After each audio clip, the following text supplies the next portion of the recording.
This video is late because I couldn't find enough solitude to make it.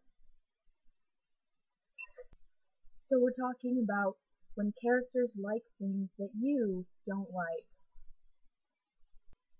Now personally, I don't buy into the whole characters are whole separate people and you as an author have no control over them. I don't like that philosophy. I think people are failing to fully explain the idea that this character is in your head, but what you have created this character as would not be believable if you did it any other way. The ramen was fogging up my glasses. A lot of my characters like things that I don't like. In fact, I very rarely have characters who share my interests. This is because my interests are very common, and to have characters with like very common interests like all the time just seems boring.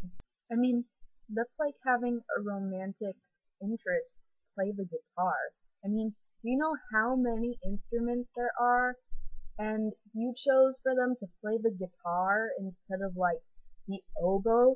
Do you know how cool the oboe is? It's really fucking cool, okay?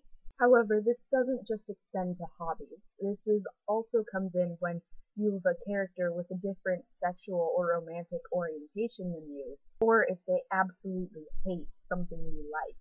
I mean, I wrote this scene where these two characters are having phone sex, and I'm just sitting there cringing every 2 seconds because it's so awkward. I've had phone sex, and it's not all it's cracked up to be, at least not for me. It's especially hard when you're writing a character who's asexual, because you're not sure which experiences to leave out. For example, when I see the girl I like and I see her looking fine, I go, hey, and maybe my heart will get fluttery and like maybe I'll feel tingles all over my body. And I have to wonder, do asexuals feel that?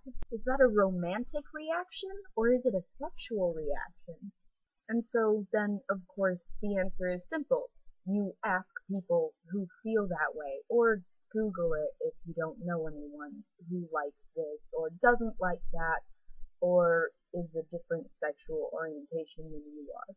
Most of the time, you can get away with knowing next to nothing about your character's favorite things, and writing next to nothing except in passing.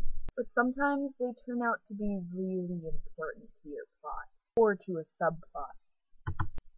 That's when you have to become an expert. And that usually sucks. See you next week.